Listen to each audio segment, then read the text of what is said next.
Hello, ladies and gentlemen, and welcome back to the Hearthstone Legendary Series. Thank you to Plantronics for that fantastic commercial once again. Love to see them getting more involved with esports, and a big shout out to them for helping us along with Season 2 of the Legendary Series. My name is Osmo Cutie, joined once again with Hyped, and we are moments away from bringing you the elimination match of Week 1 here between StrifeCro and Lifecoach, the #1 and #2 ranked players in the world from Gosu Gamers currently. So this is a lot of stakes on the line because they're so close in points that it means for the rankings that it means whoever wins this will probably pass the other, and also whoever loses this is out of the Legendary Series for week #1. They don't get a chance at the $1,500. They don't get a chance to qualify for that $25,000 land final, and they don't get the bragging rights. Yeah, so I know both of those players, big braggers. They're gonna definitely talk trash to each other afterwards. These are sure. probably two of the most controversial personalities. Yeah, StrifeCro is basically like the Michael Jordan of Hearthstone. He's always trying to mess with his opponent. Yep. Just whispering mean things to them during the game. Yep. Trying to get in their head. Yeah. Seriously, these guys are probably the two most level-headed and calm gentlemen that you would find, and two of the model citizens that competitive Hearthstone is all about. And they're both very smart guys, very smart players, and they take their time on their turns, which is one of the things that these guys are both known for. Yeah, it's something I kind of learned from when I first started playing Hearthstone. You know, I'm used to other games where the more you play the game, the quicker you play. Yeah. So I was like, sort of how I played. I just played quicker and quicker and quicker. Then at some point, I realized I had to actually slow down and like correct these mistakes that I was making. Yeah, you realize that there was better plays in the past turns that you may have skipped over because you played too quickly. That's something that doesn't happen to these guys. When I was talking to Lifecoach, I was asking him a few questions on Skype, and one of the questions I asked him was, "What's your favorite card?" Okay. And he said, "Nosdormu." And then he had a slight pause, and then in bold and Skype he said, "Kappa." I was like, well played, sir. Well played. Funny Lifecoach. Funny guy. But I believe it was Druid versus Paladin. Oh, I was right. Was the first match? I missed it. Okay, Druid versus Paladin. Okay. Druid versus Paladin. StrifeCro Druid versus Lifecoach. Lifecoach Paladin. I think it's the other way around, right? Because StrifeCro didn't bring Druid. Other way around. Okay, yeah. StrifeCro, known for Druid. The creator of Druid, I think. He invented it. Yeah. But anyways, he brought Mage, Paladin, Warlock. He invented it. It wasn't in the game. Wasn't in the game. He just made all the cards. It seems like every iteration of popular competitive Druid has had the word StrifeCro slapped before it. Yeah. He's an innovator. Yeah. But they both have the Demon Warlock, but we know that Lifecoach has the Mountain Giants, which I think are going to give them the edge. Remember we were watching that weird Demon Warlock mirror between StrifeCro and Zuzu? We're like, okay, without the mountains, how do you build a board? And they always had like these weak boards. They could always get AoE down. And finally, Azuzu won when he like built this board with like Void Callers. But StrifeCro, if Lifecoach just slams 2 mountains right off the bat, StrifeCoach is going to be, or StrifeCro is going to have a hard time. Lifecrow and StrifeCoach. Yeah. Okay, so Paladin versus Druid. Good matchup for the Paladin. Yep. It's and you can see he has the quality in his hand already. Lifecoach tossing everything. He knows he needs ramp, and he gets it. Whoa. Wild Growth and Shaded Naxxramas in his hand, but at the same time, StrifeCro has Zombie Chow and a lot of his good, strong early bodies, which is what you want against Druid. So both these players, the double Wild Growth start. Pretty strong. Although, yeah, it's a little messy because he uses the coin. Yeah. It's fine. He gets the shade out. But then he uses the Wild Growth again. He's going to have 6. So the Drake isn't even going to come out on curve, basically. Yeah, it's a little bit of an awkward curve. Yeah, this turn, like if he Wild Growths, then he can Azure Drake next turn, but the shade would come out later. If he shades, then next turn he can't Wild Growth and make use of it. Yeah, the only way not to float mana. Oh, okay, never mind. He roars this turn and then he keepers next now. It's not happening. And then eventually the Wild Growth just comes out on like turn 7. Yeah. It was useless all along. He could do something. He could Wild Growth and then Azure Drake and then, but he goes with this one. I do like dodging the Consecration here. You gotta grow that shade. Yeah.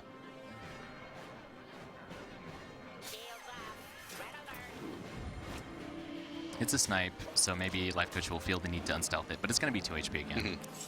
But now he knows it gets consecrated if he wants it. I like this. Like, towards the end of the game, you got to save your keepers, but when it's this early, you got to get it on the board. Yeah. The problem is it doesn't like...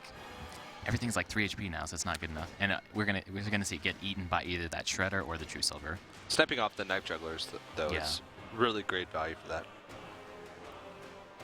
We've seen Lifecoach do stranger things with his Keepers of the Grove. Yeah, so Lifecoach actually, remember, has the Nourish in his deck. Yeah. And then, so I wonder if we're going to see that Wild Growth save till turn 10. Probably not, though. With 2 Drakes, you got plenty of draw. You just need the mana to spend whatever you draw off those Drakes. Yeah. But it is going to be awkward, because he probably is going to go Drake, then he might have a 7-drop by then. Yeah. He's thinking about whether or not he wants to unleash the Shade of Naxxramas here, because he doesn't want it to just die to Consecrate and basically have wasted that, because consecrating just like a Shade to kill it is not the greatest value in the world, but since he also has a Keeper of the Grove that would get caught in the Consecrate as well, he's trying to think of whether or not he wants to utilize the Shade now or risk playing into a really great Consecration for the following turn. Yeah, and anytime you can cast Consecration with creatures on the board, it gets infinitely better. But the problem is he was playing on Consecrate, but StrifeCro has the other 2 power 4 drops, either the True Silver or the Shredder. So sometimes you're playing against a Warlock and you're like, okay, he can Consecrate, he can True Silver, or he can just drop Shredder. Yeah. It's hard to play around all 3. Yeah. Especially since True Silver and Shredder are just so powerful. Yeah. Paladin, definitely known for their powerful 4 drops. Yeah. At some point in time, they were trying to run, before Shredder existed, they were trying to run Doomsayer just because they knew they were going to have a power 4 drop. Yeah. Mages did the same thing. Mages and Paladins, they would drop Doomsayer on 3. That way they could either Water Elemental or True Silver on 4. Yeah. Well, the Azure is going to come out, and he also has the Innervate as well, double Innervate. Interesting. That is not the greatest hand, I'd say. Yeah, I think you're not too sad, though, because you know with the Azure Drake, you're going to get 2 cards. You're going to get something. Yeah. Nourish as well. If you manage to draw into Nourish, he can Nourish to replenish his hand and then Innervate to make big plays, and it looks like he's going to coin out. Honestly, I'm okay with this. Oh, well, he could go with the Hero Power, but I'm pretty sure he's going to go with the Wild Growth. Yeah. It's actually fine here, because if you look at his mana on... It was like an odd number, so 5 on 6. He doesn't want to Innervate on 6. He doesn't want to Innervate an 8-drop. I don't think he plays Rag. Yeah. He doesn't want to Innervate a 10-drop. What he has is 7 drops and 5 drops, so it's totally fine. And if you're StrifeCro in this situation, you're trying to think, if he Innervates out of Wild Growth... Yeah, definitely threatening a 7-drop. Yeah. More likely, when you see that play, you're thinking about Boom more so than Lore, but you're still thinking about Lore. So he's trying to think, what's the best I can leave my board state in this turn to be able to deal with whatever's going to come out from a 7-drop, because the only way you would... Not the only time you'd use that play, but mostly that signifies, like you said, that a 7-drop will come out next turn. Yeah, and like I said, Lotheb's almost always good against Druid, except for on turn 7, because you know they just want to play a creature anyways. Yeah. So Lotheb's probably not going to come down. And maybe he wants to muster. He's like, well, you probably don't want to swipe on your turn 7. You probably want to play your 7-drop, so I could just muster now and punish you a little bit, or force you to swipe. And both these players are players that think very far ahead. They think into future turns a lot more than others, and sometimes their plays can seem suboptimal now, but then you look at the game in a larger picture later on, and you think, oh, that turn that they made 3 turns ago that we thought was a suboptimal play ended up coming to their advantage. That's why they take so long on their turns. Right, so he's going to go with the Lotheb. Even though he knows a big creature, he can say, so if it's a Dr. Boom, he can trade into it. If it's a Lore, he can kill it. I don't, but he could be also making the call that he doesn't think Lifecoach has the 7-drop. And now Lifecoach can't use this Innervate. He's a little sad. Is he going to Hero Power the Lotheb? I love to see preemptive Hero Powers, but they take a lot of balls sometimes because you can get easily punished. Yeah. Okay. This is sort of a preemptive Hero Power, but it's like the safer one, yeah. The single ball. But I love to see the Lance Armstrong. The Lance Armstrong, exactly. But I love to see when they do like a really crazy Hero Power into like a 5-power thing. You're like, oh, what are you going to do? And the next turn you see something crazy, like, wow, that was sick. Yeah. Sick. Sick.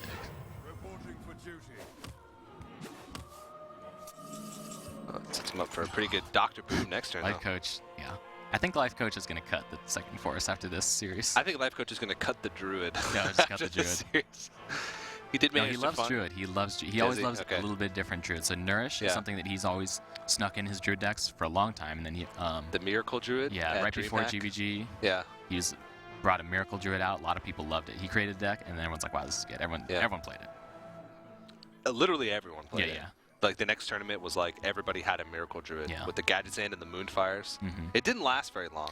Well, that was the thing. It was right before GVG. So it was like Nax had been out for a while, and everyone's like, all right, Nax is stale. We'll wait for GVG. And Lifecoach is like, no. There's still good decks to be discovered. I make this brilliant deck right before GVG comes out. But then They nerfed the gadget. Yep. 5 mana Gadget and Auctioneer. Yep. Rest in pieces. This is a tough turn. Yeah. That preemptive hero power could have made the difference. Yeah, well, we'll Not see. Well, really. could have StrifeCro punished? Maybe. I don't know. StrifeCro couldn't have punished. No, it would have helped. Yeah. He ended up having to do it Yeah. anyway. He had to do it anyway, so it didn't hurt him or help him. Yeah. But maybe he would have made a different play this turn if he didn't have to do it. But now he has the 14 plus 5, 21 damage combo. If he picks up a second roar, he still has to wait 1 turn. But yeah. But I don't even know if it's going to last that long. He does have the big game hunter to be able to deal with the Dr. Boom in this situation. But there's so many other threats on the board right now that with a hand as dead as his right now, with the combo and with big game hunter, I mean, this is okay because he has a big game hunter and he has a threat that's going to fill up all his mana as well. Yeah. So yeah, Lifecoach's hand, he had all the ramp, but it was never like perfect curve. It was always like as if he didn't have the ramp anyways almost, and then he was playing Azure Drakes, which a slightly weaker creature. Yeah. So losing tempo the whole time. He was barely ever to make use of the extra mana that he gained from both those wild growths. He got locked out by the low depth, which was pretty big. Yeah. That was huge.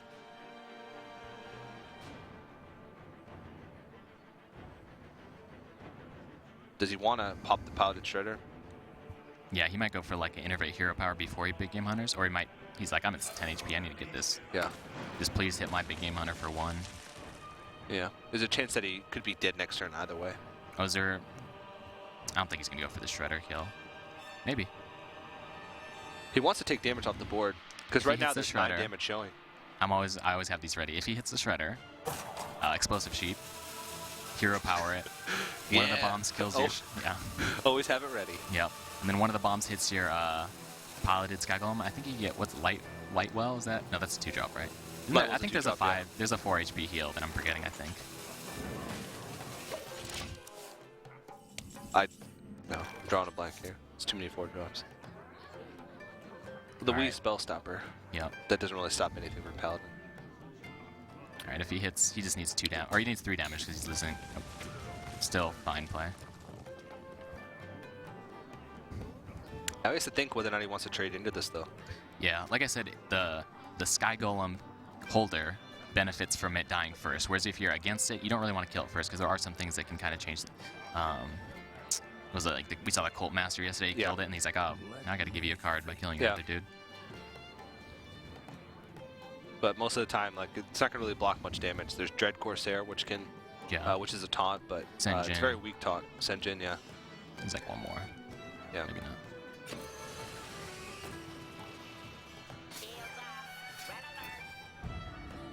Looks like he's just gonna pile on the damage, and this is rough. With double Savage Roar, yeah, he is dead to double Savage Roar. Wow. So he's on a Savage Roar jar. Oh, swipe. I think he's 1 mana off killing him with that. Yeah. Yeah. Because he has 22 plus 4, but he's 1 mana off. That's pretty rough. He's doing the math right now. He's trying to figure it out. But if he didn't innervate that Wild Growth, it's possible that he would have had the innervate here and been in the same position. That's but true. Probably not. You know. Because actually, think about it. Well, no, because this last turn he wouldn't. Yeah. He would have had 8 mana. Already. Yeah. Well, he would have cast the Wild Growth at some point. Maybe. I don't know. That's true. It's possible that innervate combo double combo innervate swipe. We have to go deeper. All right, but what there is a in terms of spell power, he could get the mini mage and then get a big swipe. All right, what do we got here? We'll swipe first. Because he wants more bomb targets that are not his face. All right, so do you sack your Sky Golem to look for the taunt or something? Because he can make the value trades, or he can make the I need something now. Because unless he innervates out hero power, he'd be dead to anything. All right, all the 2/2s. Okay. Only one has an effect though. Although that mini bot is a mech, so I think he should clear the mech because what's that, Kobold Guardian? I don't even. Is it Kobold Guardian? Yeah, Kobold Guardian. I don't even know what it does. Gains Divine Shield whenever you. Oh, you have to play a mech. So it doesn't even matter if one's on the board. No mech synergy in Paladin. No. Play on hands. It's like there's nothing that he could draw that he could. Yeah. No 1 mana. but at the same time, he sort of wants to keep applying pressure here, because if he gives up a turn by lay on handsing, he might give the Druid an opportunity to like play something big. He's like, these 7 hero powers. Mm-hmm. Oh, you can only afford 6 on the board, unless he trades. And he knows that if he's been keeping track, that Savage Roar has actually been in Lifecoach's hand since his opening hand. Okay. So if he's been keeping track, he knows he can most likely assume that that is a Savage Roar, because everything else would have been played unless it's a second Force of Nature. Yeah. See, they're all like weaker than Sen. Yeah. I mean, you can get like a 3-2 out of a piloted Shredder, and it's almost as good as that is. Actually, you can get a 3-2 out of the Sky Golem. It's the Enhancer Mechano. Oh, yeah, that's true. That is true. It sucks. It really sucks. Oh, swipe off the top. All right. And he does have Ancient of Lore, so he can use that as sort of an emergency heal or desperation draw. StrifeCro with the Restraint not casting the second muster, too, paid off. I might have casted it myself. And actually, he's forced to land hands here because a Force of Nature Savage Roar would have killed him with that Ethereal Arcanist on the board. I think that's what it's called. Yeah. Okay. Lifecoach always holding on with his Druid for a while. He's a fighter. Yeah, and he does run double combo, so he can pick up the second copy combo. Is he forced to heal, though? He knows there's no lethal last turn, so Consecrate is what kills him now. Does he need cards? Does he need to not play just a 7-drop in hero power? Because that is kind of a weak turn. If it was GC2 Turth, we know he would draw here. Yeah. If it's Lifecoach, we know he's not going to play Keeper by no means. I don't know. I wouldn't put it past him.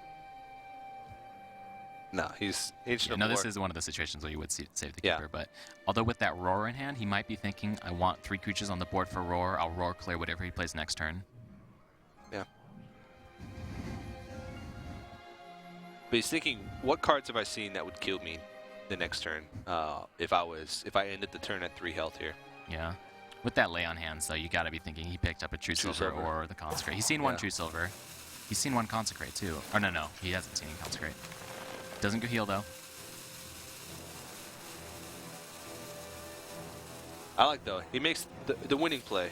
Yeah, unfortunately, if he did heal, though, he would have picked up the Dr. Boom next turn anyways, which is huge value. So he would have lived and had the value he needed to win, maybe. But True Silver Champion is in hand for StrifeCro. Yeah, that is the only card. Or, yeah, because Consecrate wouldn't have been enough anymore. Yeah. With the hero power. Lifecoach probably kicking himself in that one. I mean, you can always hindsight is 2020, but no, I think it was right though, because he saw the one True Silver. It was just as likely that he would have had a Consecrate as well. He actually did put himself at 4 health, so Consecrate wouldn't have killed him. He ended up trading and then using the 3/3 that he had on the board to clear out that last hero power. So StrifeCro is going to take game number 1, picks up a win with that Paladin, and it seems like a trend here that Lifecoach. He loses that first game. I think he's lost the first game in all the sets that he's played, but just trying to give his opponent some false confidence. That's it. It must be some poker thing. Exactly. Yeah. Who knows? The mind games, and he looks visibly upset just to make you feel overconfident. Yeah. That's when he strikes. And then he just takes a sip from his swag cup. one of his many swag cups. He actually used 3 different cups yesterday, plus a very chic, I guess that's a word, kettle. Oh right, the kettle. Yeah. He's very modern. Definitely. He's ahead of the times. But Lifecoach or StrifeCro still has to pick up wins with Warlock as well as Mage, I believe. Yes. That was the Mech Mage that we. No. Yeah. Mech Mage. And of course that Demon Handlock that we saw. The big question here is whether or not Lifecoach is actually going to switch things up. Is he going to stay with that Druid, or is he going to try and switch classes to try and catch StrifeCro off guard? And he actually does switch. And I think Lifecoach's Demon Warlock should have the advantage. StrifeCro has an additional Hellfire, I believe, which isn't going to help him. I don't know. We thought Lifecoach was a 2 Hellfire guy, 2 Shadowflame, but I think we did see 2 Hellfire and 1 Shadowflame. 2 Hellfires, okay, so they both have the same AoE. But all I know is Lifecoach has 2 Mountain Giants and StrifeCro doesn't. So if Mountain Giant comes down and StrifeCro doesn't have the immediate big game hunter, which isn't even good because we know Lifecoach has Mal'Ganis, and I think that's it. Dr. Boom. Okay. Yeah, you talked about it a little bit earlier, but yesterday we saw that standoff between Azuzu and I believe it was StrifeCro. Yeah. where they were just sort of going back and forth, trading small board, and Yeah, there's like the double taunted Ancient Watchers. Those help stall the game. But without, I don't know, if one guy has the Mountain Giants, there's no stalling. yeah, and you can even make bigger swing plays with like a giant Shadow Flame. You can make those more consistently than you would on turn 7, 8, 9. You're thinking about Mountain Giant Shadow Flame. Yeah. As StrifeCro facing Lifecoach. All right, so definitely going to keep the Mountain Giant. But does he keep the Void Caller? I've seen when they only play the 3 demons, Jiraxxus, Mal'Ganis, Dread Infernal. I've seen, and I guess the second Void Caller. Yeah. I've seen some players toss the Void Caller in this situation, especially since he's going first. He only has three cards. He has Mountain Giant, turn 4 into 5 Belcher. I mean, I guess he can afford to keep the Void Caller because he has a turn 4 and a turn 5 play already. Yeah, it's always good to have that, like sort of the backup threat. I could see him also tossing the Belcher because you don't need the Belcher if you have the Mountain Giant on the board. Although if he gets Big Game Hunter, then you do want the Belcher to kill the Big Game, kind of. But again, you don't want to give Big Game Hunter that much value. Yeah. So we'll see what he does, but he's definitely going to keep the Mountain Giant. I don't know what else. Yeah. Now, StrifeCro, he knows he has to deal with Mountain Giants. I wouldn't be surprised to see him keep the Watch and the Shadow Subfury, but that's really weak. But, you know, taunting up Ancient Watches is one way you can kind of stall. I don't know exactly what he's looking for in this matchup as StrifeCro. I don't know. I mean, Big Game Hunter for sure, but I don't know what else. He draws into Ancient Watcher. Also has an Iron Beak Owl. Okay, so he gets the taunt. So hopefully he can taunt up 2 Ancient Watchers and not die immediately. So Sylvanas is going to be good, but I think he might have to save that for Shadow Flame. Or he wants to save it for Shadow Flame, but we're going to see a few turns where he's like, I want to save it, but I think I got to play it. Coin tap. I like it. He's digging. Another thing, too, is he has the 3-drop, the Earthen, and the Ancient Watcher, so he doesn't have to worry about ever overdrawing. He can just tap as much as he wants. Like full hand, you can throw one of those out. You only ever want to coin tap when you know that when you have a play in your hand already that you can play, or else you'll overdraw. Yeah. Sometimes you have to throw away the coin. Actually, we saw players. Desperation. We saw yesterday players really not throwing away the coin, throwing away things like. We saw someone throw away something somewhat useful. Oh, I think maybe it was Sun Fury. Yeah. Instead of the coin. Okay. So that's Lifecoach with the Big Game Hunter. StrifeCro's the one that needs it more. Yeah. StrifeCro's targets are, I think, just Dr. Boom and Mal'Ganis. Because he plays an Earthen Ring Farseer on turn 3, turn around on turn 4, Lifecoach can just go ahead and play a Giant, and it's just so tough to be able to deal with because even if you BGH that target, you don't have BGH later on for Molten Giants or Mal'Ganis, which gives you a leg up. That's right, StrifeCro does have the Moltens, okay. Alright, so if he throws on the Mountain, besides Big Game Hunter dies to not much with the Earthen on board, it would be, he knows he doesn't run power. He knows he only runs 1 to 0 Dark Bombs. Okay, but he goes with the Drake first. Well, Drake forces him to sort of have 2 cards to deal with it, like an Owl and a Mortal Coil. Yeah, and I don't even know if StrifeCro, he has the Owl, I don't even know if he'll use it. It's his only Owl. He might not feel the need to, might not want to use it. But he knows that Drake's going to be alive for a long time. Although it's got the 9 HP, he's got 2 Hellfires, he can Hellfire it down. Goes for the Owl. Lifecoach has the Mortal Coil ready. That's a big investment to kill that Twilight Drake, though, because now he doesn't have that Owl, which can be so useful. Yeah, if he didn't kill it, though, he would have the Drake and the Mountain Giant on the board, so probably the right choice from StrifeCro. The tap Giant here. Nice. No BGH in hand. Not a real way to deal with this. I mean, he has the Sludge Belcher to stall for time. Yeah, now the Mountain Giant is a little more vulnerable to Shadow Flames, but, you know, since it doesn't have the full 8 HP. And sometimes you like to Argus that up to 9 so it can dodge any type of Giant Shadow Flame. Yeah. But not too worried, just going to throw it down with the, like, go ahead, trade your Owl in. Yeah. Sludge Belcher would buy time. Twilight Drake would be a 4/10. So that would, in theory, be able to trade into a Yeah, I think Lifecoach would just, if he tries a Drake, he'll just throw down a Belcher maybe. Yeah. Or he could taunt up a Void Caller. But anyways, yes, it's StrifeCro's turn. Yeah, so no direct answer, right? Yeah. It's like turn 5, so he doesn't want a Void Caller, but maybe that's his only way back in it. Do you really want to give up Jiraxxus, though? I'm not sure. Because maybe he feels like he needs something. Yeah. But I think also StrifeCro really wants Moltons, so he'll try to weave in a tap. Okay, no. But I mean, he's full this turn anyway, so it would have been a really weak. Okay, I like it. Okay. She's in on the owl. Threatens the Void Caller. Yeah. There's so much power, like when you see your opponent Void Caller and you don't know the right play because you don't know what demons are in their hand. So Lifecoach has like the Mountain Jensen, so he probably only has one owl as well. It's only a Zuzu, the double owl. So he's trying to think of if he can trade into this Void Caller, because what can come out of this? It could be Draxus, it could be Mal'Ganis, it could be Dread Infernal. Yeah. He's trying to think, do I have a way to be able to deal with whatever comes out of this? Yeah, He can big game out of the Mal'Ganis. Draxus, he could ignore-ish. Yeah.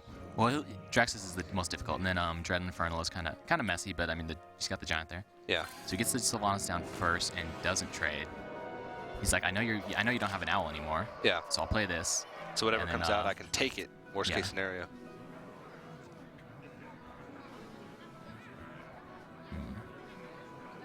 Counter Sylvanas? No. The counter Sylvanas, okay. If he counter Sylvanas, then Lifecoach would hit that Shadow Flame. Oh no, it wouldn't work. Okay. I'm sure there's probably a way to do it. Yeah. It's hard to picture when it's actually not on the board. But this is a tough turn. He could try and work something with Hellfire, but he'd be getting dangerously low. Like he could Hellfire. No, because then the Sylvanas would the Void steal. Caller goes first. Yeah. So many possibilities. So maybe he wants to get like the Ancient Watcher on the board this turn. Oh, he's gonna go for the Hellfire. Oh, he's just gonna hit the so now it's gonna be Draxus versus Sylvanas. But he can put the Ancient Watcher down as well. And just hope that it steals the Ancient Watcher. Yikes. This is a really... Oh, no, wait. He can just steal the full Draxus. Yeah. Yeah. So Lifecoach is like, okay, so if I steal your Draxus, what exactly are you going to do to it? Are you going to steal it back? It's like, do you run Sylvanas Power Overwhelm? That's like the only thing. Lifecoach, he didn't even think about it. He's like, there's nothing he can do. I'm just throwing it down. Pretty it only does 3 damage, but it will never die to AoE, so there's that. And this is that situation that you were talking about. Those Mountain Giants just cause so much problems for StrifeCro, who just doesn't have enough big threats to be able to stand up to it. And having to make a desperation play like that, where if he leaves that board up, he's going to die in like a turn or two. Yeah, but in the StrifeCro versus Zuzu match, when Dr. Booms came down, both players were like at 25 HP. Yeah. Whereas now StrifeCro's at 16. He knows there's no burst, though. He knows there's no Dark Bombs, maybe one, and the Hellfire's gone, so... StrifeCro voluntarily gave up a full Draxus just to be able to take those threats off the board. Lifecoach really was very confused. Yeah. It's like, okay, thank you, I'll take it. Yeah, when you see a player make that play, like, what is he going to do next turn? But he took it pretty quickly. He's like, you can't do anything. Yeah. He's intrigued at this point. There's like nothing. Yeah. Because if he Hellfires, he's pretty much dead. He is dead. Shadow Flame, but he can't Sylvanas Shadow Flame for a while. He can, next turn he can Molten Shadow Flame, but 10, 11, 12, he's at 2 HP. So Belcher. Has to Belcher. Alright, so Lifecoach wants a Loatheb of his own. Okay. That's one way you lock a... When you have a big board, you Loatheb, you just win. Alright, there probably is a lethal here if we look hard enough. Yeah. It depends on the bomb damage. Because he actually has 2 Mortal Coils as well. Yeah. So Argus on the Drax is probably... Okay, bombs first. I like it. Nope. Well, he could try and Hellfire here. But I think he wanted the first iteration of the actual Sludge Belcher to die before he... Yeah. The nice thing is the Draxus is never going to die to Shadow Flames, outside of Sylvanas Shadow Flames, so he could just... but the Dr. Boom is. But what he can do is he can put the Void Call on the board, so if he's like, go ahead and Shadow Flame, and I'll get a Mal'Ganis. I don't have one, but I'll pretend like I do. Yeah. He's trying to go through the odds of whether or not this Bootbot is going to kill that Sludge Belcher, but he's going to use the Hellfire first. See where this bomb goes. 3 damage to face. That is lethal. That wait, double... Yeah, he just Defender's Argus, and then he's got 8 damage from the Dr. Boom, so With the boom bots, Yeah. he finds it, and Lifecoach going to tie the series up at 1 apiece, and that was pretty much doomed from the start for StrifeCro. Yeah. Almost identical decks, just Lifecoach's was a little bit better for the mirror. Yeah, and that's pretty sick. So the Boombot was on the board before the Belcher, so the Boombot Death Rattle guaranteed to hit face. Yeah, I think he actually needed at least 3 damage, either 3 or 4 damage for that to be a lethal, because he had 4 mana remaining. I mean, no, he actually could have just double Mortal because Coil. he could have double Mortal Coil. Yeah, so there was a couple probably ways. guaranteed lethal. Yeah, probably. Yeah, probably. Who knows? Those Yeah. boombots make things a little bit tricky, but StrifeCro still has to find a win with that Warlock if he's going to want to take this series. Lifecoach has Druid and I believe Paladin remaining. Yep. And so yeah, 1 win for each of them. is StrifeCro going to try and find a win with that Warlock still? Is he going to try and switch things up? Warlock seems like it'd be decent. He doesn't want to really match up Mage with that. Yeah, no, the Mage won, didn't it? Mage beat. Oh, no, okay. No, that was the series before. It was Paladin that won. Yeah, it was Paladin that won. Okay. So StrifeCro still has that Mage left. He still has that Warlock left. Okay. So I'd imagine StrifeCro is just going to stick with that Warlock again. Actually, this is one of the ones where it might come down to the matchup. So Mage really wants to face Druid. Yeah. Warlock. Yeah, I think he's going to go with the Warlock first because he's going to have a harder time getting a win against Paladin and Druid. Yeah. Whereas Mage going to be pretty easy. Yeah, he needs to find that win. And there's also an argument for you play the deck once, you lose with it, you're getting comfortable with the deck. Yeah. Like your mind is in the Warlock decision-making process at the moment, so. Yeah, he sticks with it. And Lifecoach heads back to the Druid. Now, this is an interesting matchup, this Demon Handlock versus the Druid here. Lifecoach's Druid is a little bit faster, but it also has some more rampy properties to it, like that Nourish that we saw. Yeah. As long as he doesn't get clogged with double Force, he should be fine. Force is actually pretty good in this matchup as long as it doesn't get clogged early. You kind of do want 2 Force. You do want to, because sometimes you just combo clear some Giants, and you just combo them again next turn. Or you just need combo ASAP, because you ramp up, you have a strong start, and you just need to finish them off the combo before the Warlock can stabilize. This matchup has gone more towards the Druid's favor over time. Back in the day, because of the lack of hard direct removal, yeah, but the Druid Void was Callers considered very weak. The Void Callers, I think, bring it a little bit back in the Warlock's favor. Yeah. Wild Growth start, but double Savage Order is not something Yeah, and you want Drake's to see. a little weak, but he might keep it with the Wild Growth because it's Wild Growth on 2, coin Drake on. You don't want to waste your ramp on a Drake because it's like it's a 4/4. It's like a 4 mana card, even though it costs 5. But you get the card. Spell power is relevant. So what is StrifeCro looking for in this matchup? I'm not sure if he wants the Void Callers early or not with this deck. Yeah. But probably Void Caller Drake. Can't silence them both. Yeah.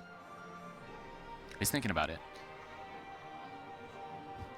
Another way that I've seen some people play this matchup, but it's not really too likely, is playing it with a lot of pressure, forcing the Druid on the back foot. Yeah. Getting like if you have Ancient Watcher Owl in your opening hand, keeping that and trying to go for the early pressure type thing. I don't like it. I don't like Ancient Watcher Owl. The win rate of that has gone down over time. It used to be pretty good, but it's really weak now, and it doesn't get the job done. Yeah. Very risky. Yeah, picks up Chow's. Looks like they're not going to kill anything though ever. As both Molten Giants and that is, I mean, you don't.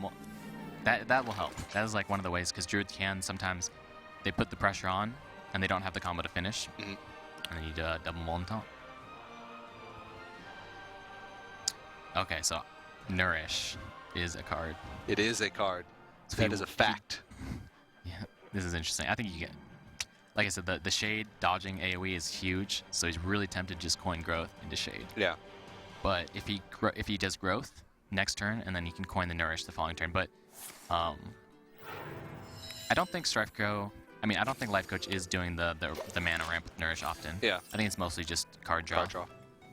Because he won't be building a board for like at least 3 or 4 turns if he goes past here, Growth next turn, into coin Nourish, which is a little bit.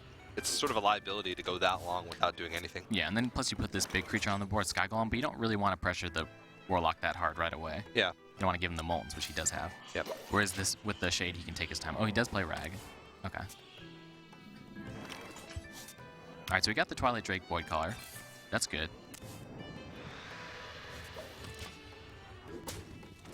He wants to draw into something that he can actually play this turn. Wow!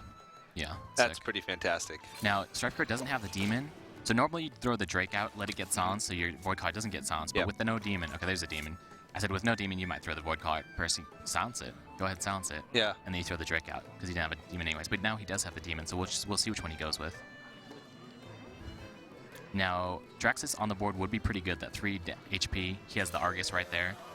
So I think he really wants a Draxus on the board, so he wants to test for silence now and guarantee the Draxus on the board with the Void Caller. 416 outside, like the 416 Defender of Argus of Draxus is so hard to deal with for Druid. They don't have direct removal. No Even if they Black Knight. silence it, it's still a 315. A lot of Druids haven't run Black Knight for a while. I think Black Knight's only really seen in Paladin nowadays. Yeah. And even then, it's not as popular as it was like when Heavy Ramp was popular, sort of at the beginning of like last season. Yeah. It would be funny to see silence too, and then you just taunts it up. Yeah, you can't silence it unless you're going to kill them next turn, because you know they have so many Sun Furies and Arguses. You silence it, all you're doing is taking out like 1 power, 1 toughness. Yeah. But it's really rough. Lifecoach looking. Oh, he does ramp. Okay. Yeah. Well, so he has Rag for next turn. Okay. So I think this would be the only case where he would, if he knows that he has a huge play for the following turn. Yeah, he's looking at that 8 HP Drake too. He's like, all right, perfect. Yeah. He's loaded his sniper rifle. Mm-hmm. That's what that nourish was. Prepping the Rag. All right, so the obvious play is the Belcher, but maybe he wants to get the Lord Draxus on the board ASAP. I'm gonna wait to see what pops out first. Wow.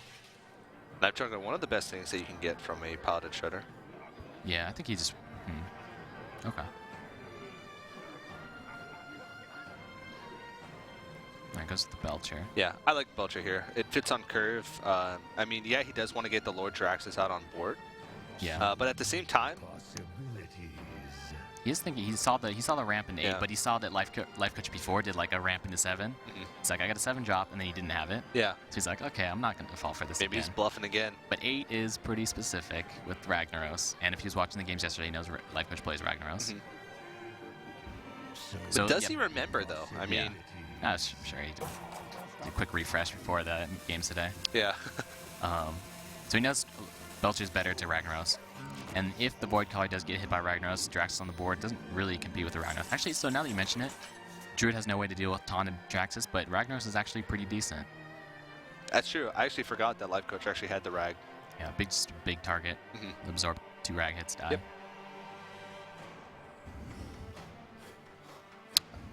I think this is a turn where you can bring that shade out. Yeah, well, I don't know, because you have 2 non-face targets with Rag. It's kind of good, but then you have the chance at the full clear board on the Drake if you do bring it out. Yeah. But if you do bring it out, he's going to have a hard time. He's like doing the math. He's like, okay, so you can Big Game Hunter, and there's no Dark Mode. So it'd be Hellfire Big Game Hunter, which is 7 mana, which StrifeCro doesn't have.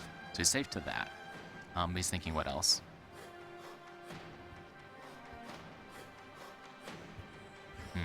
I think I would keep it. Actually, he's thinking if he keeps it stealth, what kind of Shadow Flames are going to come out that could also kill this Rag? Yeah. He's probably thinking about that as well. Yeah. So Shadow Flame, it'd only be Watcher Shadow Flame at 2 mana, so he's safe to Shadow Flame as well.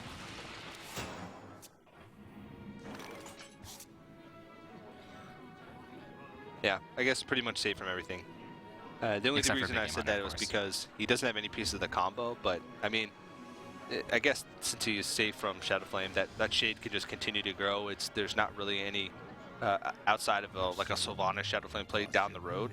There's not really much of a threat that shade is going to be under. All right, so if he Mortal Coils and taps, that's 2 draws for Big Game Hunter, or he can just he can tap for it once and then play the Void Caller if he doesn't get it. If he doesn't get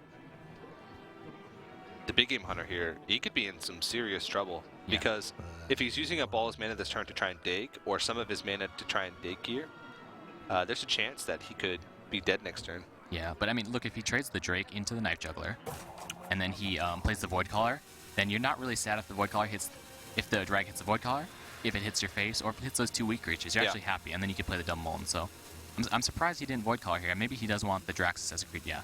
So now, okay, so if he trades the Drake into the Knife Juggler, Those are all bad rag targets. And if it hits face, even worse because double molten. Yeah. Whoa, double BGH. Second time we've seen that, I think. Yeah. Yeah, I'm fine with either. Probably just lower, though. Usually you lower. Yeah. You lower when you can. Yeah. Because you might not be able to later.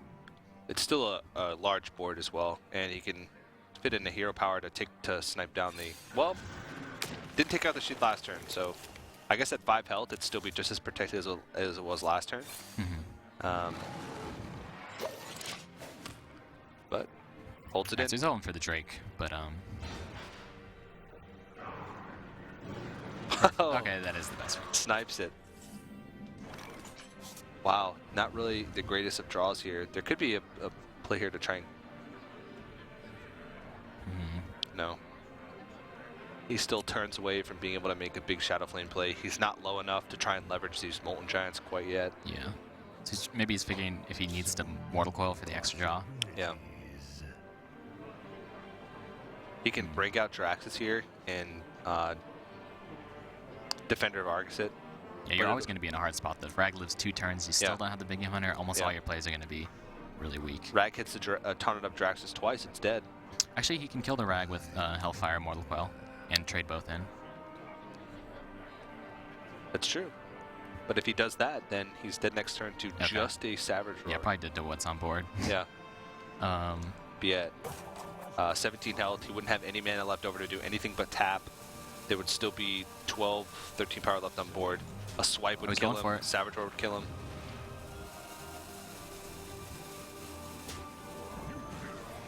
Yeah, do a 4 mana. Needs that Sun Fury, Shadow Flame. He's happy to see it, but it is a little late. Whoa! He taps. Dead to... Nice. Dead to a lot of things. Dead to Keeper. He is dead to Keeper. Yeah, he's got 13 damage showing on board. Oh, wait, you can't Drake into Keeper because he doesn't have mana hero power, right? Yeah, so you can't Drake into Keeper. No. You could Drake into Swipe. You can Drake into Savage Roar. Lifecoach is probably thinking he has a Mal'Ganis, or else he wouldn't have made that play. Yeah. Ooh. Oh, he's still alive. Not going to be able to kill him this turn. And yeah. He's thinking, do I want to throw these in? Do I want to give him so. free Molten Giants? Very risky. Although now he can get Shadow Flame pretty hard. I think with that lore, you're more inclined to take it. Lore double. Actually, he has double Big Game Hunter. Yeah. Okay, maybe just go face. Yeah, I was gonna say. But he's trying to think of what big swing plays that StrifeCro can make next turn. Like, can he make any plays with like double Molten Giant? Even if he double Molten Giant's Molten Shadow Flame 1. Yeah, Molten Shadow Flame 1. He's just gonna go for it though. He's confident that both of his big game hunters. All right. Well, is there going to be any outs here? That's good. Lifecoach. That's good.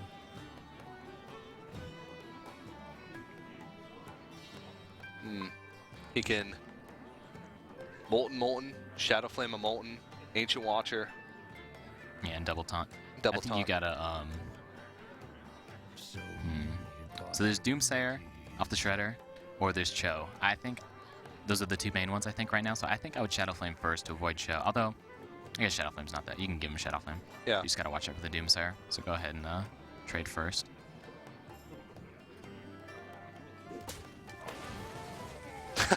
Bluegill. Just gonna get caught in the crossfire. Poor little Murloc. Didn't even get to charge. Nope. Oh, you can actually, yeah. Shadow Flame, Ancient Watcher. Cool, cool. Strong play. So he needs to taunt the Draxus rather than both giants. Yeah. Oh, where's it going? I mean, this blocks more damage. Maybe this is a weird way to play around double BGH. Yeah. If he expects double BGH to come out. No, yeah, but he can't even Hellfire here this Shade. Yeah. StrifeCro know about that. He's like, yeah, I knew that was happening. It doesn't look like he looks slightly confused. I mean, that's StrifeCro's thinking face, but He's like, I'm not dead yet. So Loatheb, Sludge Belcher strong. There's also Dr. Boom heal. he's dead to direct damage. Yeah. So Dr. Boom heal puts like 12 power on the board.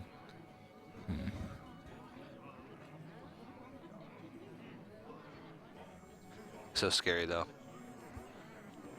Because not only does he have to keep himself alive, but he also has to find a way to dodge swipe long enough to either draw into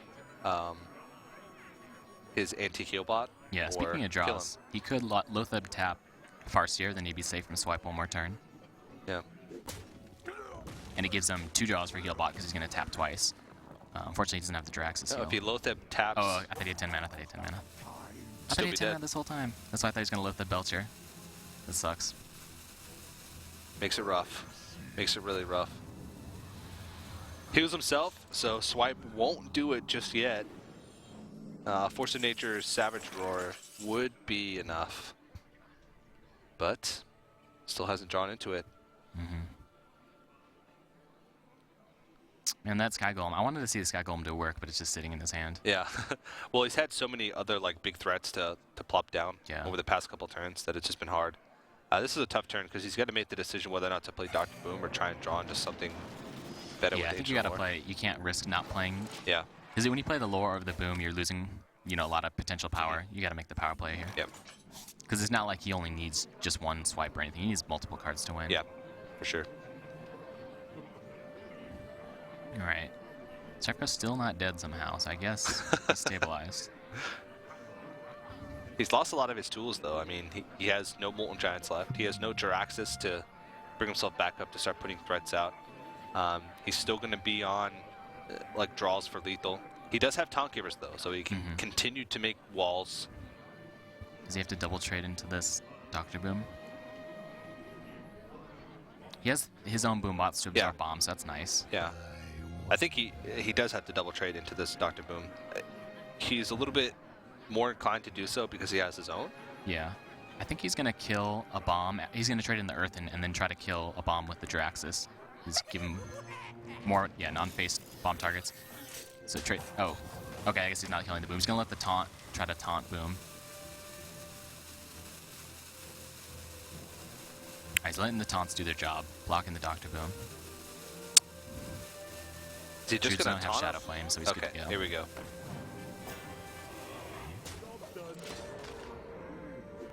Alright, so are there any draws for lethal here? No. Swipe plus, no.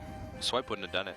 Didn't have Force of Nature, so it's a single Force of Nature or a single Savage Roar. Yeah, if he can silence a 7/7, he can throw his boom into the Draxus and then bomb into the bomb. So he needs a keeper. And he has the innervate, so he can draw. He gets 2 draws for the keeper. Did he use he didn't use a keeper yet. Yeah, I don't think he's used a single keeper, so Yeah. just a keeper on the Dr. Boom, and he's good to go.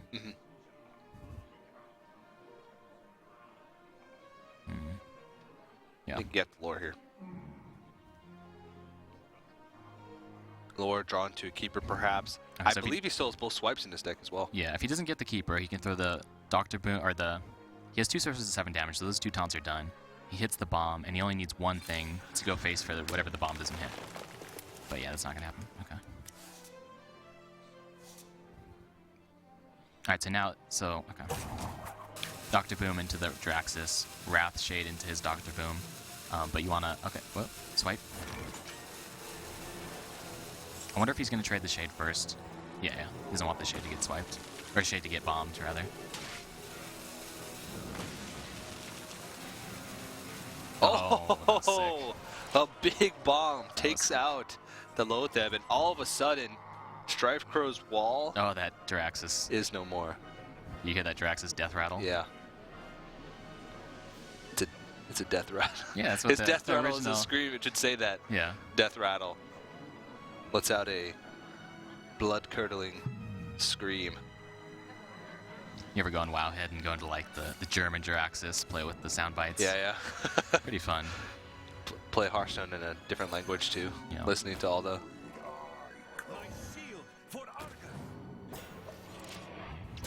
Well, he still has to be worried about Mount Ganis, so Lifecoach. There's the keeper. One card too late. Let's see if StrifeCro's like, there you are. Yep. I needed you. He, still good. He had to have known that was going to come. Looks like it's lethal here, anyways. Yep. Yeah. Multiple ways. Yeah, He's going to go for style points here. All right, Lifecoach takes game number 3 to take a 2-1 lead over StrifeCro, and StrifeCro has lost 2 games in a row now with that Demon Handlock. So, I mean, I'd imagine he'd go for it again, but that's just really rough for him. He's in a hole now, has to win 2 games in a row against Lifecoach. That's a tall order. Yeah, we saw Zuzu beat StrifeCro's Warlock with his own Paladin, and now we're going to see Lifecoach try. Lifecoach's deck is a little slower, though, so maybe he won't be making those kind of all-in aggressive plays, hoping to top deck. Yeah. What was it? Not Quartermaster. I forgot what he top decked that won him the game. I think it was just a True Silver or something. Yeah. But I think we're going to see Lifecoach maybe not playing as aggressive, but he knows the deck. He knows how to beat it. He knows like how people beat his Warlock with it, so he's probably going to play it perfectly. So he's got Paladin, just Paladin to win, and he has to beat either a Mage or a Warlock. Now, the Mech Mage could be quite difficult. So, I mean, it doesn't really matter if he goes with the Mage or the Warlock here because he has to win with both regardless. So it's kind of a moot point, but he might want to switch it up to the Mage just to get that victory under, just to sort of take away Lifecoach's momentum, take the wind out of his sails a little bit. It's possible that he might switch things up just to give himself sort of a fresh look and not lose 3 games in a row with that Warlock deck. And if there are Gosu Gamer points on the line, I'm not sure if the matchup score matters, but that could play into a little bit. We're trying to figure it out yesterday, but it's hard to tell how their point system works. So whether or not you get 3-0'd or 3-1, but I feel like StrifeCro doesn't care about it though. He's like, I don't know. It's a lot of bragging rights. A lot of people go on that and reference it when they're talking about the best players in Hearthstone. But yeah, we know. I'm pretty sure Lifecoach doesn't play Mind Control deck. That's how Azuzu stole that one against Mech Mage with his Paladin. Yeah. All right, so it is going to be Paladin versus Mage. Yeah. Yeah, without the Mind Control deck, I think the Paladin's going to have a hard time. But it can still do it. Although Coghammer was kind of a big card for a while that helped, but we'll see. I don't. The Sky Golems, if they come down, they're good, but usually they're too slow. Yeah. Usually, Paladin versus Mech Mage, you see like the ideal 6-drop being the Sylvanas come down, the Paladin throws it down. They're like, please don't ignore it and go face, and then people do, and then the Paladin loses. Although we saw Kaldi trade into it because he had the confidence in his late game with the Harrison, but it ended up being his downfall. Yeah. Well, Lifecoach 1 game away from moving on to the semifinals to face Azuzu for a chance at that invite to the LAN finals and the $1,500. StrifeCro has to win 2 games in a row now, 1 with Mage, 1 with Warlock, to be able to move on. This is a good matchup for him, but we've seen Paladin have some highs and have some lows so far over the course of week number 1 of the Legendary Series. Equality is actually pretty sick with Muster. Sometimes you could just full clear. Yeah. That's a pretty good hand from StrifeCro. The Noyatron is going to be amazing versus that True Silver if he can clear the totems, the tokens. Yeah. Equality is a risky keep, though, because if you keep Equality and don't get something back that's something that you can play on turns 1, then you might have the Equality, but you don't have anything to do with the Equality. And sometimes cards like Anoyatron, cards like Paladin Shredder, Equality's good, but you're still leaving stuff on the board. Right, so he keeps the True Silver. Gets a shield to mini bot, so that's a good start. Yeah. Will he play the big game hunter on 3? I think it depends what he draws, but I think so. Okay. I don't think you can afford to. If you get to the point where you're holding on to the big game hunter to wait for the Dr. Boom, then at that point you probably already lost. Oh, this is rough. Can't do anything about it. Now the mini bots, the Anartron's going to do his job, block this. And True Silver Champion, pretty much a dead draw since he already has the other one. To make use of both of those, that's over the course of 4 turns, which is a couple turns too many when you're playing against Mech Mage, who will already have gained so much advantage by you not drawing into something else that you can play. Actually, Anartron isn't. I think you just ignore the mini bot, go face. If he has the muster, he has the muster, but he's going to get wrecked by Blast Mage soon anyways. Yeah. Alright, so choosing to keep the 1 mana Noatron for a turn when it's going to better defend the curve, which is next turn, if the Mech Warper lives. Yeah. And it's going to live. There's no muster. BGH has to come down here. I don't think there's any doubt. Yeah. You can't let him gain that much advantage over you, and doesn't think about it too much, plays it down.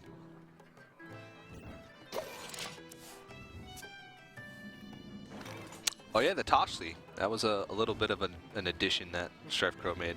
He didn't look that happy to draw into the Toshly. Yeah. I think Frostbolt's better than Scientist. You just Frostbolt the...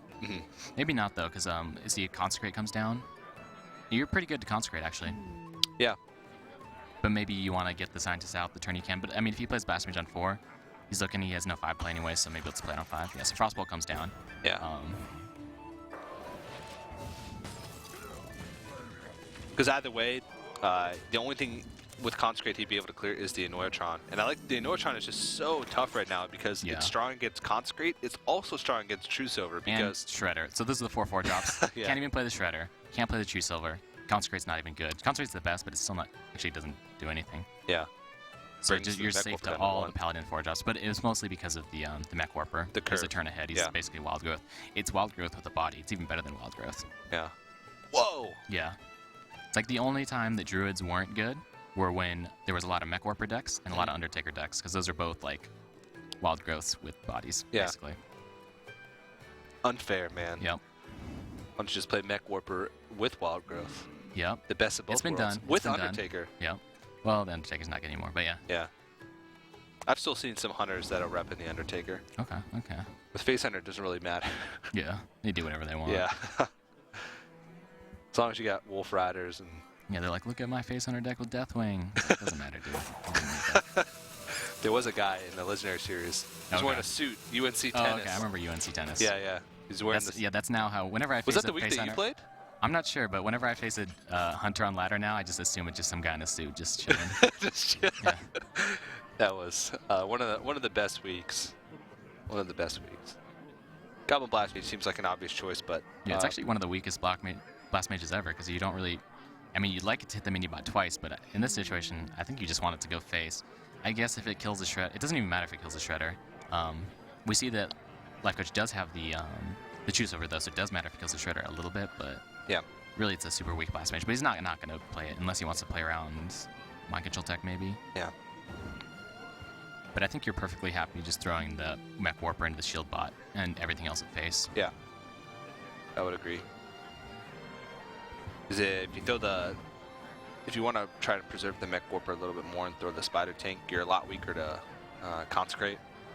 Because the Spider Tank would get caught in the mess. No mechs in hand, so he doesn't need the Mech Warper anymore. Alright, so he trades first. I like it. There's pretty much no reason to... Yeah. Whoa! Perfect. Beautiful. Beautiful. It is beautiful. A sight to behold. Now the Shredder does go into the Blast Mage, though, after the... Oh. Consecrate. Pretty good. Is it better than True Silver? I think it is. I think it is. Yeah, you clear off the Mech Warper and the Annoyatron, and you're still able to clear off the Goblin Blast Mage. And you leave the Spider Tank at 2 health, which it's likely that from your Shredder you get something that's 2 attack. So you're basically putting the board back to even. The Mage still has the initiative, but we can see in StrifeCro's hand, he doesn't really have much use for 5 mana. Like he's got Toshly Boom in his hand, but unless he picks up something that he can play alongside Mad Scientist, it could be a pretty big swing turn. And if Lifecoach gets the Sky Golem down next turn, the Scientist can do nothing because he has no more creatures. At the same time, though, having 2 True Silver champions in your that's the only thing that's making him like, I kind of want to get this down. That way I can True Silver and swing and Consecrate in one turn, or True Silver swing and Sky Golem in one turn. Yeah. It's really helpful. It's like that one time that Azuzu had the True Silver on, and he played the Mind Control Tech. It's a big swing turn. Yeah. Yeah, now that I think about it, True Silver seems like a better choice. You also so Consecrate... So Consecrate saves you... It only saves you 2 damage and gets the Spider Tank weaker, so I guess maybe you do go with the True Silver... Or 3 damage. I think the True Silver is better now that I think about it. There's some... But, I guess it's because we know there's no Mech Warper targets that we... Yeah. Because he could get punished if he's got like a handful of mechs. But at the same time, you have Consecrate in your hand, you have that AoE. You have the potential to draw into equality to go along with that Consecrate for the following turn. Oh, a little bit punished though, because so Consecrate would save him 3 damage, I guess. Now he can kill that. Actually, he could trade that with the Spider Tank maybe even, because he knows he wants to True Silver your Spider Tank. If he trades it, he'll get heavily punished by the Consecrate though. Oh, this is gonna be a sick Consecrate. No, okay, he trades. I think he might have made the read that, hey, he might have had Consecrate and was thinking whether or not he wanted to choose over Consecrate. That long pause. Yeah. Well, I mean, it's hard to make that read against yeah. Lifecoach because he goes to rope a lot of the times anyway. Lifecoach is thinking really long about this turn. What does it mean? Yeah. Oh, maybe nothing. Yeah. He's got 5 choose over champions. He's deciding which one he wants to play. All right, so he's at 11. He knocks out the mech. Pretty good. Yeah, Paladin Sky Golem. All right, I want to see this card do work. He made the choice to put in his deck. I want to see him rewarded. We've seen some pretty underwhelming Paladin Sky Golems so far. Yeah, so it's about time to get some good ones. They're all like, so you got, Ethereal Arcanist and like some other 3/3, We got a Cult Master yesterday. Oh, that was good, but it was inconsequential control. We had a Korkan Elite. Okay, but it wasn't his turn. Yeah. Pretty juicy piloted Shredder ping, but you know that the scientist isn't going to kill anything that comes out of there except for Cult Master and Hanso Meccano. Yeah. Toshli, pretty solid, but he knows it's vulnerable to Aldor when you play against Paladin. Yeah. I think Toshli might be okay here. Also has the option to just Shredder go face. Yeah, that's true. He knows that BGH is gone, so maybe Toshli is a good Aldor target because Dr. Boom can come out next turn and he knows that it'll most likely still be a 7/7 body. Yeah. But Shredder ping is sort of the medium here, the best of both worlds. Yeah, when you're thinking about... I think he wants to get the... This way he sets himself up, since he's doing an extra damage to face, he's setting himself up for a Fireball top deck plus ping next turn for... Okay, oh no, it'd be a mech, so it wouldn't even matter. This would set him up for... No, it wouldn't even set him up for Frostbolt ping. Okay, forcing the entity. Oh, I was gonna say, like, what are you thinking about a Paladin's like turn 7? They don't really have any 7, but they could do like Belcher Minibot or something, and he gets the Belcher, but he has the entity down, so he's safe to Belcher. Yeah. Whereas if you played the Toshli, you could get Peacekeeper. Yeah. All right, so Summoning Portal is like -2, right? So if he gets Summoning Portal, he can Aldor and Belcher. Yeah. So the taunts they're not that great. It's the Nullifier is actually pretty good in this situation. Oh yeah, the 2/5 taunt that can't be targeted by spells. I mean, he has to trade in to see what he gets here. Yeah, like I said, if you're the Sky Golem player, trading in is usually almost always in your favor. It can never hurt you unless you are planning to heal and you get an Akanai. Yeah. Everything else helps you to trade first. He also wants to try and eliminate the mech synergy as well. Put the Cogmaster back down to a 1/2. Yeah, he might be wanting to trade the Sky Golem into the Belcher too, but I agree with you. I think he should knock out the mech synergy. But he could do that with the True Silver if he wants. Take more damage. Yeah. And Lifecoach plays with this card a lot, so he knows he knows what he's doing with the Sky Golem. So. Yeah, True Silver it is. Yeah, and this eliminates Mirror Entity a lot quicker than he would have been otherwise. Please tell me you got the hit off. I think he did. Saw the highlight at the end here. Yeah. Okay, see, I think you should have traded that first, because it usually helps you. But another 3/3, yeah. Well, he's seen one Aldor Peacekeeper. He's seen Big Game Hunter. It's turn 7. I think this is prime real estate right now. Oh, yeah. Dr. Boone is very happy to move into that board. Ooh, Not Kel'Thuzad. quite good enough. Yeah. Interesting card. Maybe next turn with the Belcher, though. So get the Belcher down, then I love to destroy my Belcher, get the Ooze, and then res the Belcher. It's fun. Kel'Thuzad, we talked about it earlier, Lifecoach likes to play Paladin a little bit slower than a lot of players. He adds in cards like the Piloted Sky Golem, cards like Kel'Thuzad. He plays the matchup a little more control-y. He knows that StrifeCro doesn't have Fireball, which is nice. So if he plays the Belcher, he doesn't have to worry about Fireball. He knows the Belcher is actually going to do its job with Taunt. So I don't think he has to Consecrate if he doesn't want to. Land Hands is a little weak here because you can take the boom hit. Yep. Let's see if he... Yeah, Land Hands would bring him up to 13. He could bring himself back up to a maximum of 15 by leaving everything else on the board. I'm surprised he didn't True Silver into that, because he's a True Silver something. Maybe not. But yeah, it looks like he's going to Belcher this turn. Really? Oh, wow. Wow. So he's going to True Silver face. He's got to move quick. Whoa. Okay, so he only healed for 3. I kind of like that, not leaving on the board, but I think he's dead if he... 3, 4, Yeah. that is a lethal draw right there. There was so many draws. He had both fireballs left in his I deck. mean, even just the boom bots. Yeah, they could have killed. So looks like StrifeCro is going to tie this series up at 2-2, Well, going we to expected a that. game 5. We Yeah. expected the mage to beat the paladin. Yeah. I'm sure StrifeCro did as well, and that's sort of that momentum thing that I was talking about earlier, switching it up. He knows he has to find a win with that Warlock, but he knows that he also has to find a win with the Mage and bring it down to a game 5, taking the momentum away from Lifecoach and putting it into his hands. Yeah, so Paladin versus Warlock. Paladin versus Warlock. Kel'Thuzad Paladin versus Warlock. It's kind of hard to use Kel'Thuzad, though, against classes with big AoE, because whenever you throw down Kel'Thuzad against, say, a Warrior, you're thinking Brawl.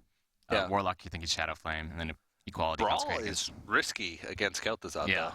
Yeah. Because you could Res end the up just KT. the Kel'Thuzad lives, Yeah. you just killed all of your creatures, and then everything just respawns. And if they had any Death Rattle creatures on the board as well, the Death Rattle spawns plus whatever first iteration that creature was, like that Sludge Belcher Yeah. interaction that you were talking about. So a little bit risky. I've been in that situation before. It's happened to you. Oh, Desperation. Well, I played.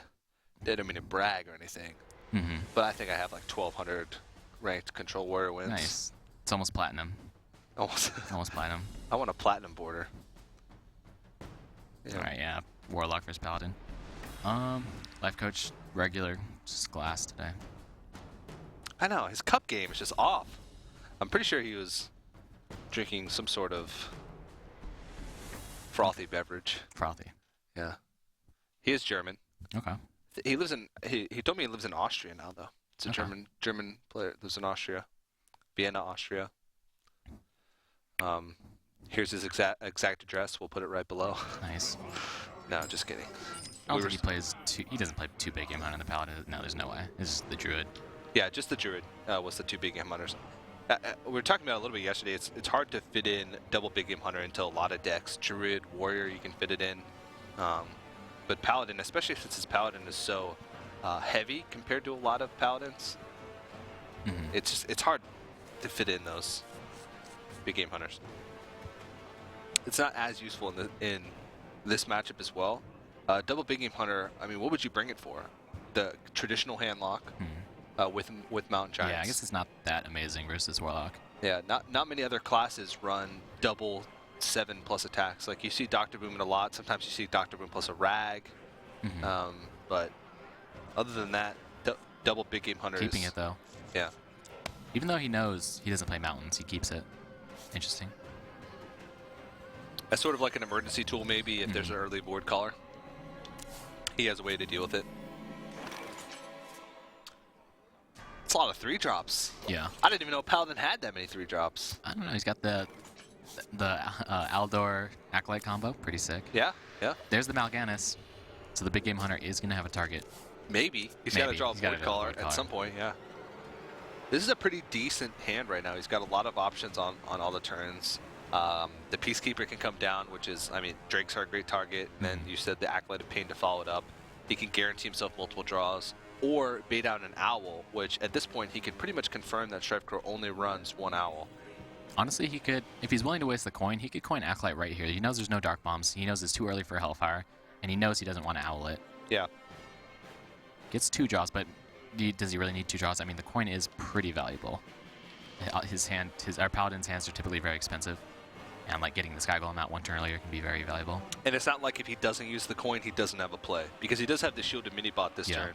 Maybe if that Shielded Minibot was something more expensive, I would say, yeah, for sure. Go ahead, coin out the Acolyte of Pain. You're not going to get much more value out of it than you would in this situation. But Shielded Minibot seems like the more reasonable choice. Double Demon, no Void Caller. Yikes. Although, I mean, Drax is just fine as Drax's first Paladin. So he's got the double Sun Fury, so if he could set up a nice little taunt wall that's not really quality consecratable, like with the Ancient Watchers, they could freely Jiraxis, hero power, and win. Yeah, if you get to the point where you can play Jiraxis safely against the Paladin, you don't automatically win, but you're in a pretty good spot because Paladins don't have burst. And usually if you're able to play Jiraxis, they don't have a board big enough to just be able to burst you down. So you get it back up to that 15 health.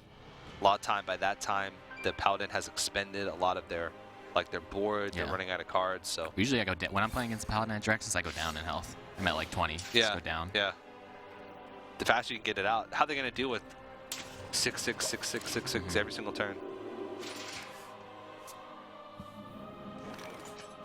All right, no AoE from StrifeCro. He doesn't need it yet, but he sees Lifecoach still has the coin, so he is thinking about coin quartermaster. But StrifeCro's more of the player where it comes to coin master. He's like, if you have it, you have it. Yeah. Or I'll deal with it later with Hellfire, Shadow Flame.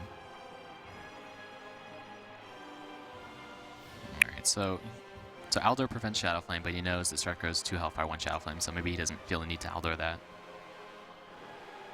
Aside from that, he doesn't have many solid plays here. Pretty weak. Yeah, I mean, he could just hero power here, but this is a turn where you want to... Well, I guess not necessarily. Second muster is sort of the same thing here. It's just playing into AoE. Yeah, I don't really like any of the plays, but does he feel the need of the Aldor? We'll see. He knows it gets Hellfired. Maybe he just wants the 1-draw from Acolyte. No, it looks like he's going to... Okay, 1-draw from Acolyte. Or force him to Drake into it. It's not the worst. Ancient Watcher. He can create a wall here. Yeah, even just Sludge Belcher is really strong. Yeah. It's actually... Oh, this is an amazing Sludge Belcher. It's almost always good against Paladin, though, outside of Black Knight. Yeah. Usually you're forcing them to get rid of all their tokens. And yeah, True Silver doesn't even, like, hit it right. Yeah. Usually you have to, like, True Silver and then throw, like, a mini-bot, because they don't have a totem token. Yeah, it seems like Handlocks always play Sludge Belcher on turn 5. It's just natural. But it actually thinks like he, judging by his movements here, values the larger wall over getting that Sludge Belcher down. I mean, it does fine. It's only weak to equality. And he doesn't want equality this early. So pretty solid. Now he can be a little bit more liberal with the Eldar Peacekeepers, but still playing into AoE. And now with an Ancient Watcher on board, he knows that not only is he risking playing into Hellfire, he's also risking playing into the Ancient Watcher Shadow Flame. Yeah, it's kind of messy. I think he wants to save the coin here for Dr. Boom the following turn. Yeah, but Strider is pretty good here. Yeah, because his other plays are weak. Everything else plays in AoE. Coin Piloted Shredder. Or Piloted Sky Golem. Pretty sick. Put it in the middle for Wii Spell Stopper. Or put it next to something on Argus. Oh, no, he doesn't run Argus. It's supposed to be in the middle. Okay, that's fine. Maybe he'll watch and get the memo. Is there anything else from 4-drop besides I don't think so. I think it's just Wii Spell Stopper benefits from being in the middle?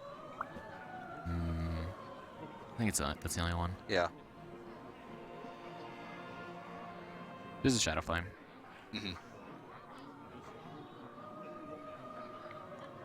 Honestly, he can wait for it. Like, he doesn't have to Shadow Flame here if he doesn't want to. He's got the big taunt wall.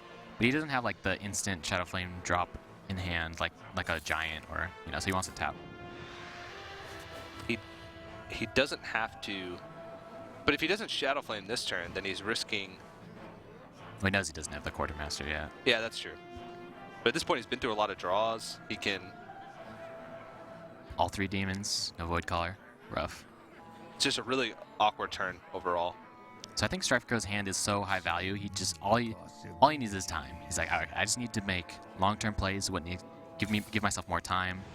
He thinks that this is going to give him the most time. Whoa! That is the best one. Pit Lord! Oh my goodness! Like he was I said, not I think he expecting deserves it. He's only gotten bad ones until now. Yeah. That's the best one. Yeah, he was thinking. I mean, most of the time you get something with 4 or less health. Yeah. Like 4. I think even 3 health. It might have been closer to the average there.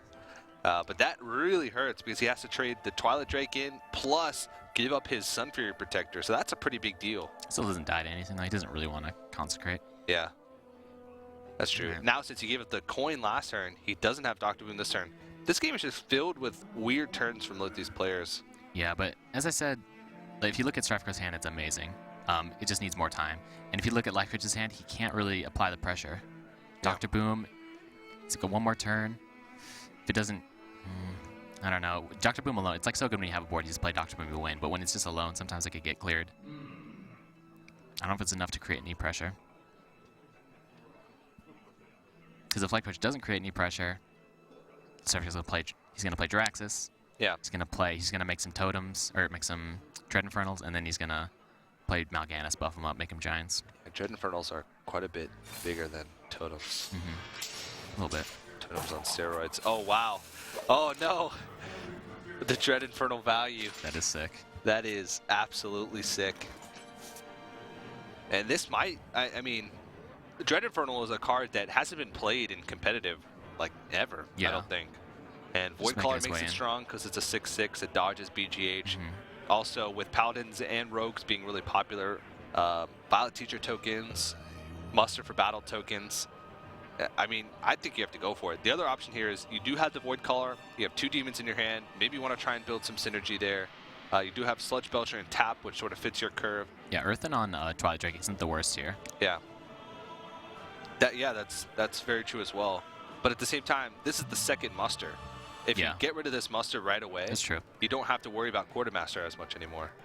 Yeah, I think you are a little bit sad about him, like lights justicing your Drake after it gets Dread Infernal. That's true, yeah. But yeah, not clearing when you don't have Shadow Flame to clear it, if anything does happen, it's a little risky. So he goes for it. Oh no, it's so great. It's Yep. so beautiful. That's the most satisfying feeling in the world. That's sick. Alright. Now I think you have to Dr. Boom. Yeah. I always say there's no better time to play Dr. Boom than right on turn 7. I wonder if coin that on Harrison turn is going 6. to unequip Draxus' weapon. Might happen this game. It's tough though because you have to make sure you don't overdraw. Yeah. That's a high Maybe you don't care durability though weapon. maybe you don't care though at that point. Yeah. As long as you don't overdraw your equality. Yeah, it's rare that Paladins lose like because of fatigue. Unless the only time I've ever been to a fatigue situation when I was playing Paladin was against Fatigue Mage, of course, or against another Paladin. Like if you guys are both on equal footing and you're like trading back and forth, your decks are very similar. That's the only times that I ever get to like a fatigue matchup with Paladin. So you're right, it could be pretty inconsequential whether or not he overdraws, and getting rid of that weapon is a big deal. Alright, so if he doesn't want a Dr. Boom, it's an Aldor on the Dread Infernal. Yeah. But that seems pretty weak. So, this is such an intense match. I mean, these guys not having great starts, tied up 2-2 in this series. These guys were probably, I mean, they were the invites, but they were probably the favorites coming in. Definitely. Just because of their world ranking, their prestige, I guess. And now it comes down to this match. The loser is eliminated from the Legendary Series week number 1. He actually doesn't have a way to deal with the Dr. Boom. Lifecoach is probably thinking, oh, he's just going to Mortal Coil it. Yeah. Big game hunter. Doesn't even have Defender of Argus to buff that up. Like a 4-drop plus Defender of Argus to be able to trade in would be good here. But he, unless he builds a small wall, like he could, I don't know. Yeah, I think Caller? Belcher's enough, honestly. Yeah. He knows that Lifecoach doesn't play Black Knight, so he knows the Belcher's going to stick. So he has one more turn. He needs to get at that Void Caller at some point though. But it's not a safe enough turn to be able to do that this turn. Actually, I mean, 7, 8, 9, 10. He's actually, I mean, Paladin, True Silver, Consecrate, that's the only burst. Okay, he goes with the Belcher. Belcher's going to do its job. Goes with the heal rather than tap. Fine with that. He has, pushing a lot of damage.